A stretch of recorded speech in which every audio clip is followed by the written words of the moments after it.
I am the Tofu Golem. Please enjoy the video. You start by preparing the essentials.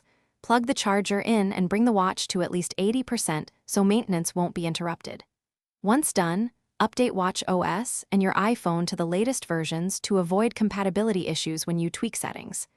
Make sure to backup, either iCloud or an encrypted iTunes backup, so you can restore complications and workouts. This avoids data loss and speeds recovery if you need to reset or unpair later.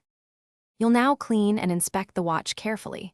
Remove the band and wipe the case, back, and band with a damp lint-free cloth and mild soap to remove sweat and oils. Once done, check the sensors and button action. Debris can cause inaccurate heart rate readings or sticky buttons, so clear crevices with a soft brush. Make sure band lugs are tight and replace worn bands. If you want extra protection, apply a thin screen protector and reattach the band securely. You finish by optimizing software and verifying function. Reduce unnecessary notifications, disable background app refresh for apps you don't need, and tweak workout GPS and heart rate sampling to balance battery versus accuracy. Then run quick diagnostics. Open workout, record a short GPS run, and test calls and microphone to confirm sensors work. If problems persist, unpair and factory reset, then restore from your backup. Troubleshooting.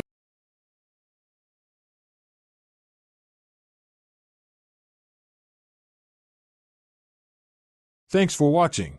Consider subscribing if we helped you today.